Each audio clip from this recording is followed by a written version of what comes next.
Welcome to Transform Now, the podcast brought to you by robotic process automation pioneer SS&C Blue Prism.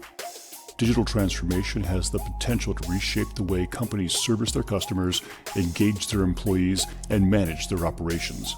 Whether you're looking to develop strategies, tactics, or best practices to positively impact the future of work, or you're curious to see how other companies have successfully navigated their digital transformation programs, then this podcast is for you. We're here to help you transform now. Hello, everyone, and welcome to the Transform Now podcast. I'm Brad Hairston with SS&C Blue Prism. Today, I'm happy to have as my guest my colleague, Patrick Lovelace, Senior Director of Healthcare Strategy at Blue Prism.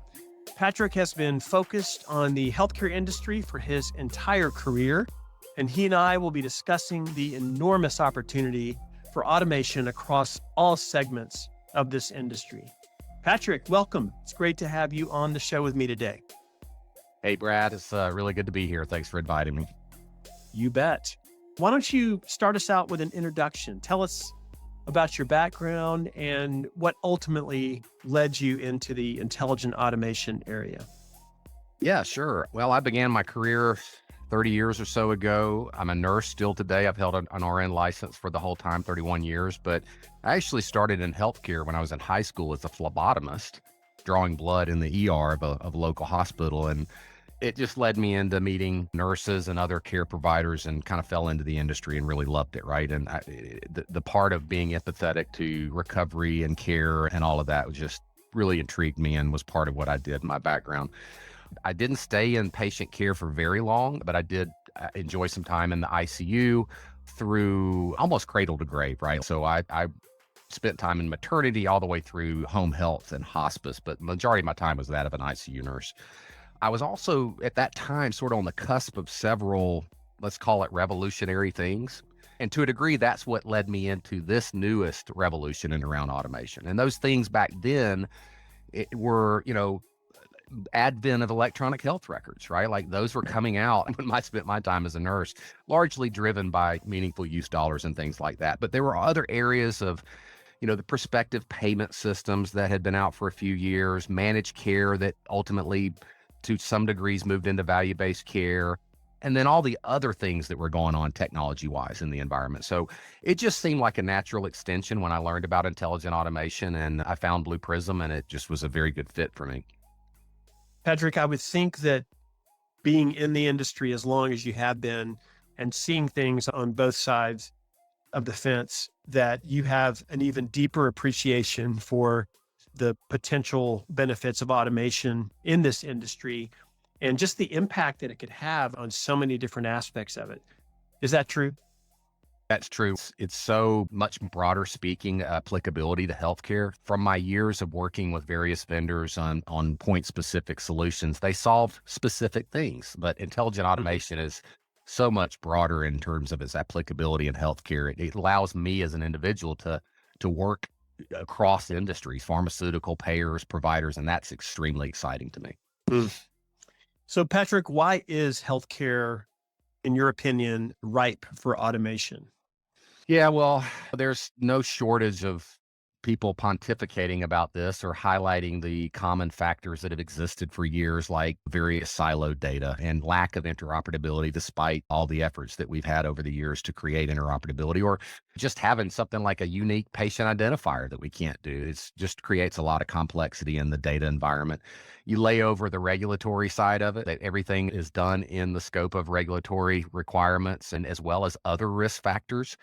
And then in light of what we're dealing with lately, it's the issues of escalating expenses, whether that be the supply chain and finding alternate sources of supplies, or obviously staffing and contract management is a big deal right now. So those are the highest things that we look at addressing in terms of cost reduction. But then as you get into cost reduction, you start talking about, well, what is healthcare trying to do overall? Like we're trying to lower cost across the board. We're trying to improve care across the board, care and access for individuals, and improve the experience of not only patients, but the caregivers so that they'll appreciate doing their job. And I think that's all where this fits together with intelligent automation, freeing up people, particularly clinicians, to do what they train to do. Patrick, I read a recent McKinsey article that said essentially if the healthcare delivery industry could rely more heavily on labor productivity gains rather than workforce expansion to meet the high growth and demand, by 2028, healthcare spending could potentially be about 280 to 550 billion dollars less than current national health expenditure projections suggest. What are your thoughts on this? Well, I could just immediately point to any number of articles that have come out in the last month or so of all the major health systems that, their revenues have declined or not the revenues, their expenses have increased significantly. There was an article that just came out reporting on Ascension Health, one of the largest, if not the largest faith-based not-for-profit in the U.S., and their operating expense climbed to $28 billion in the last 12 Mm, months, ending June 30th. And that's resulted in other factors such as the stock market going down and the COVID dollars running out to being a very significant operating loss to this organization. So if we're talking about the system posting a year earlier $5.7 billion profit, and now they're looking at a $1.8 billion loss for the last 12 months, not mm, hard to see where McKinsey would come up with those numbers. And this right. is just about every major health system out there reporting these problems right now. Yeah, no doubt. So, where do you think the opportunities for automation are the heaviest? Are they on the payer or the provider side? I think it's equally opportunistic. They're just typically for maybe different reasons, at least initially. Payers over the years have addressed their high volume, high transactional claims processing. It was right for automation and it made them more competitive and more cost effective. You look at the healthcare side with providers, you've got to think of a much larger blended ecosystem of care delivery.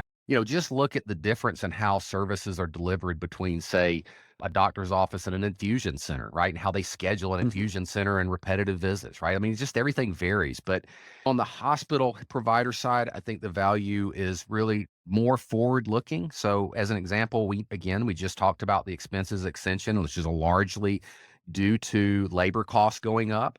Mhm. And it's also in tune to the shortages that we're looking at for nurses in the next 5 or 10 years, for doctors the next 5 or 10 years. So I think automation, although it will not necessarily graduate more doctors and nurses from those schools to get into the Mhm. workforce, it absolutely is going to have an impact on the long run of getting clinical people out of administrative processes so they can focus on patient care, right? So Mm. Okay. there's tremendous opportunity. They're for different reasons. And I could also go into, say, the pharmaceutical side. I could go into the state Medicaid side. I think that one's worth mentioning really quickly. Medicaid is facing the great unwind right now for the public health emergency when it Mhm. stops. And there's some 15 million people across the US that are going to have to be redetermined for their eligibility in Medicaid. Well, that's a reach out, connect, contact, update information process on 15 million people that's really ripe for automation, right? Mm. But what we really are advising our clients to think about is not just that first step of transactional volume, but you're going to communicate and build a relationship with these recipients. Let's start improving their care. Let's advising them on things that will help them with care and education as well. Mm. Okay. Between those different segments, payers, providers, and even the life sciences sector that you mentioned, which of those three do you think has been the most aggressive in embracing automation to date? That's a really good question. On the health system side, the ones that have been aggressive is a smaller cohort, right? I've seen that over my career. You can count on a number of health systems by name to be the more innovative groups and launch things at first, right? And so if you look at that pocket, then it's fairly comparable to the way life sciences jumped onto this bandwagon 6 years ago with automation and have Mhm. become mature over 6 years. They started out learning in like data migration, right? Hey, if we can do data migration, what can we do next? But they've Mhm. had 5 years of advancing this stuff along. So it's fairly equal. If I had to pick one, I would probably pick the life sciences industry just from the sheer volume of revenue focused, publicly traded companies, the bigger issues that they want to address with driving automation to the Mhm. benefit of shareholder value, for example. I Mhm. do see right now with life sciences, their biggest push is to get into the things that the health system want to collaborate on, right? Like real Right. world evidence of improvement of the things that they offer to patients and what patients report back to the life sciences industry. So Mm. it's moving in Yeah. that direction, but there's a lot more opportunity on the baseline with life Yeah. sciences. I know that when the pandemic arrived and companies were working double time, triple time to try to get vaccines developed. Two of the first three pharmaceutical companies to come forward with the vaccine happened to be Blue Prism customers. Do you think automation played a significant role in enabling these companies to get there faster than the rest? Yeah, we've been supporting sort of the clinical trial environment to a degree prior to COVID, but for those that had already looked into it or had begun working on it, it became just a quick asset to utilize and I think there's a very succinctful story out there that Pfizer's articulated in and around this. But it wasn't just the sort of the clinical trial side, which is inherently, again, dealing with manual data, unstructured data and silos and moving that data around to get to insights and as well as adverse reactions and stuff like that. It just clearly sped up that information sharing. But it also led into supply chain distribution or the way we're shipping this stuff out and did it get to the endpoint and things like that helped with just the fast distribution of the vaccine. Right, right. Gotcha. Patrick, how would you describe the typical adoption pattern for healthcare companies when it comes to new or emerging technologies? Is it much slower than in other industries? Are they more risk averse? Yeah, again, it's very blended on the health system side. You definitely have a number of typical systems that innovate early and integrate internally so that they can continue to deploy. Some of the big ones like Kaiser would be a good example of that. They learned how to do this early on.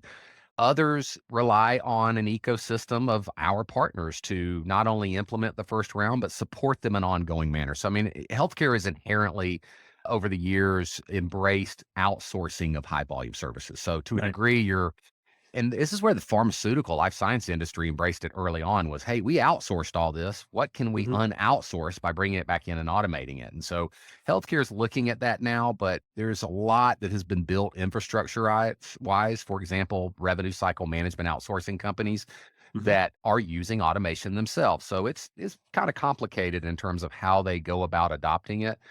I would say Blue Prism has probably 10 or so of these innovative leaders that have been on the bandwagon for a number of years. And they're at the point now where they're scaling out of rev cycle into patient care and other areas like that. Okay. Patrick, could you share a couple of healthcare automation success stories from Blue Prism customers that you would hold up as really good examples of what's possible with intelligent automation? Sure. Well, I tend to draw a comparison between our presence in the UK and the NHS, which is, again, it's been a number of years that they've built up their capabilities. Yep. And if you're familiar with the difference between the UK health system and the US health system, there's a lot of simplicity in the UK in terms of payment and structure. And so they've focused over all these years and it really have been able to focus on the clinical front line, right? Like freeing up the clinical front line. And because they had been doing that for a couple of years prior to COVID, when COVID hit, they were just set for automating in and around the COVID, whether that be reporting to the regulatory bodies or trying to figure out a new pathway to get patients in for referrals that were sick. And in the UK, they've got a long line of individuals now that are waiting to get back into elective surgery. So automation becomes extremely valuable to speeding up that system. Over in the US, it's more of a dartboard and throwing darts at a dartboard at what you want to automate.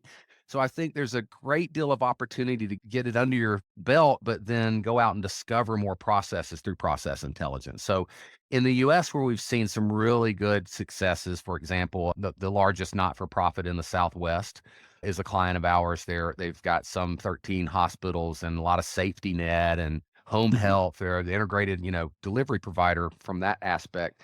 Anyway, this big organization began several years ago and sort of the data migration they've built up over the years through acquisitions and mergers. So like a lot of health systems, including a client I have here in Atlanta, they have some 30 different electronic health records that from a legacy standpoint, they may have to go pull data out of. So this client decided, let's merge them all together. Let's put them in one data source. So they were able to use digital labor to migrate some 7 million records from these various systems into one core system. 72 million records that they handled over just 2 years. Yeah. And that drove in their calculations some 1.2 million hours back to the business. And they were Yeah. able to complete that with 43 of our digital workers instead of humans, right? 43 units of labor that work 24/7, 365, getting the work done without error, never making Mhm. transposition errors and that kind of stuff. So I would take that and say from that experience in migrating records, this client, they went and tackled another area that not only freed up labor, but gave Yeah. them a positive financial impact. So from learning on the data, the record migration, they moved over to their 340B program, Mhm. which is where the federal government subsidizes and purchases medications and sells them at a discount back to eligible patients. But it's highly regulated, has highly specific workflows with physician orders. And if you do it all the right way, you stay out of compliance problem and you get reimbursed on it. And they automated 250,000 records processed in less than 2 years on that one area of business for them. And it's drove Mm. additional positive reimbursement for them. So those are the Mhm. couple that I would share right out of the gate. I would encourage any of the listeners here to go out onto the Blue Prism website and look at some of the other stories that we have out there, whether that be through the pharmaceutical, life science, or the provider side or insurance side. Those are awesome examples. Thanks for sharing those. Hmm. Patrick, let's talk about the merger of SS&C and Blue Prism. The healthcare industry is a priority vertical for both companies, and you always are kind of thinking one step ahead in healthcare. So I wanted to ask you, what do you see as some of the opportunities that are created by the merger of these two companies? Yeah. Well, new solutions, old solutions, right? Like old problems, new solutions. For the start, it just opens up a much greater opportunity to address more things. For Yeah. example, SS&C comes with a tremendous amount of experience on the payer side as well as the provider side, but in and around plan distribution and so forth. So they have a lot of resources and connectivity and processes as well as platforms that focus on quality metrics, for example, right? And Hmm. and the reporting of things that demonstrate how effective a health plan was, HEDIS, right? Which Yeah. down the road means they get more reimbursement or stars, they get more contracts or whatever through Yeah. Medicare Advantage. So that to me, that intersect of what we and our team on Blue Prism have been doing with the same clients on Hmm. transactional claims processing, but on the health provider side, there's this merging harmonization that's going Right. on between the two, and it just gives us greater ability to address those things through quicker solutions, right? So Hmm. Yeah. foundational being intelligent automation on the Blue Prism side, foundation being business process management and orchestration on the SS&C side. They're just a perfect marriage.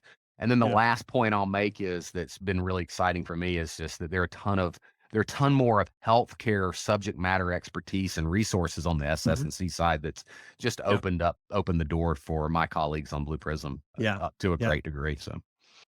Really good insights there. I mean, to me, it brings the hybrid workforce to the forefront. We always talk about that, right? We Mhm. bifurcate the work. We say some work really should only be done by humans. Other work should only be done by digital workers. And SS&C has the, as you said, the experience and the depth of knowledge in the industry where they can do with their outsourcing services, their human-based outsourcing services, they can handle that side. Our digital workers can do the other side. So I think it's a really compelling opportunity for both companies in a vertical that's a big priority for both of us. That's a really good point. They're not only merging the two labor sources, but providing the technology in the latest environment of cloud, Right. micro containers, all that kind of stuff that will enhance the digital experience of the consumers as well. So Yeah. it's a much about the system and the ecosystem that we're merging the technologies together to be able to deliver this to our clients. Yeah. Yeah. Definitely. So, Patrick, as we wrap up our conversation here, let me ask you what excites you the most about the intersection of intelligent automation and healthcare? Regardless of whether you're the vendor or you're the client, when you embrace this and you learn it and you see the value of automation to the organization, you become the center focal point to all the current initiatives, the biggest initiatives that an organization are trying to do. So it places you in the middle of that to facilitate between the business and the IT and the output, right? And so that's what excites me the most. I clearly don't know everything in healthcare by any means. I have a great clinical background, When I get into the pharmaceutical side, I understand that side, but it's just that the platform gives us a way to communicate and collaborate with our clients and our clients to do that internally with their clients and customers to find out what do we need to address next. That's what I like the most about the intelligent automation space. And that's extensible into artificial intelligence, not just automating work, but how do we leverage new technologies next month or next year to further this automation into patient outreach, into patient care, into really making an impact on cost and care. Very well said. Yeah, to me, healthcare affects all of us, right? And when you make the industry better, more efficient, you relieve the pressure on the healthcare workers, the patient wins every time. The patient is the one that benefits the most. And guess what? We're all patients, whether that's now or in the future, we're all there. So I think employers are in the same boat, right? They're part of this equation too. And if we can lower healthcare costs for employers, then it's going to improve the work environment and their ability to hire more people. right, no doubt. Patrick, your passion for healthcare is quite evident, and it really carries over to your passion for automating this industry. Clearly, this is about more than just cost savings and creating efficiencies. As we discussed, it's about helping medical professionals who are overburdened, overworked, and ultimately that's better for all of us as patients, better for patient care in general. So thank you for sharing your perspective. I really enjoyed the chat with you, and I wish you the best. It's been fun, Brad. I appreciate it and hope to do it again soon. Thanks for tuning in to Transform Now. For more insightful discussions on digital transformation and more, check out our podcast channel where you'll find all of our previous episodes. And to make sure you never miss an episode, subscribe to the show on your favorite podcast player. And if you like what you've heard, please leave us a review. For more information about digital transformation and the future of work, check out blueprism.com to learn how SS&C Blue Prism's digital workforce is enabling enterprise transformation now.